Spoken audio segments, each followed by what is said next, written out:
Hey gang, thanks for tuning in to Travel Nursing with Trace, and today I have a very important message for you, a message of self-protection.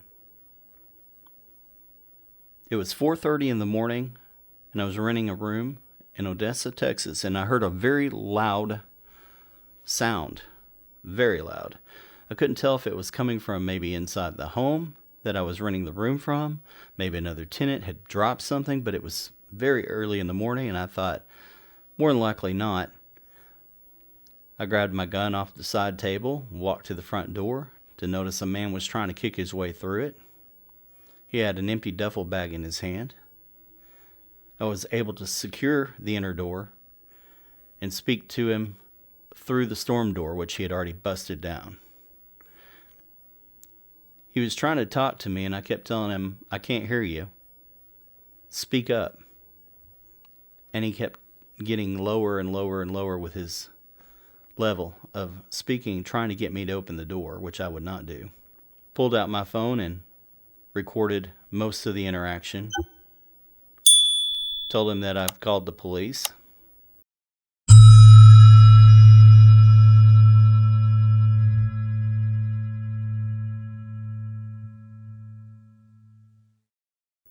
And that he better go because I'm armed. Now, being that I rented a room from a landlord, the landlord declined to press charges, even though it happened to me.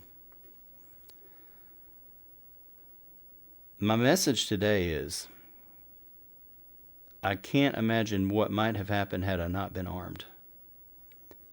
Now, while I don't condone violence, I do condone self-protection.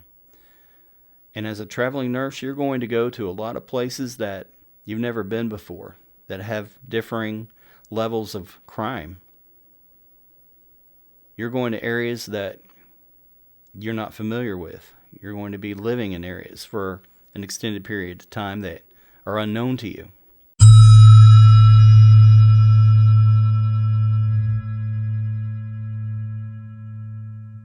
So my recommendation would be get some pepper spray.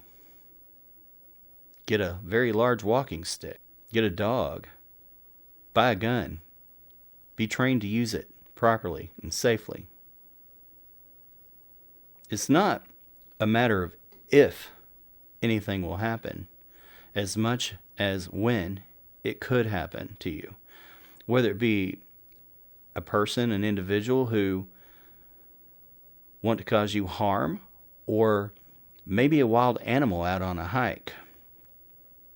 I like to call ahead and speak to police departments and tell them, hey, I'm from Texas. Everybody carries here. I carry on my hip when I'm back home in my home state. What are your laws concerning firearms? And they will happily tell you, because they don't want you to have any trouble, but they do want you to protect yourself just as much as anyone. So I'm going to show you some pictures. I'm going to show you this video, and I hope you enjoy it.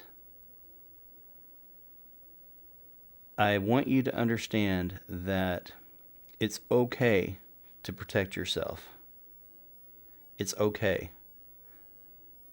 No matter what form you choose is up to you, whatever you feel comfortable with, but I highly encourage you to find some means of self-protection while you're out on the road. Here's the video. But I do know you hit my door real hard. So, what's your name? I can't read it. I've already called the police, man. They're on their way. Because you just tried to break in my apartment. I'm armed, man. You better go. So, thank you for joining Travel Nursing with Trace. And as always, happy travels and safe ones. Thank you. Please, if you enjoyed this video, subscribe. It will really help me out. Like, comment, ring the notification bell, and you'll be informed of any new videos that I have coming out. I have a lot of great stuff coming out for you. A lot of great information, news, updates, education, tools. Please subscribe, and we'll see you next time on Travel Nursing with Trace.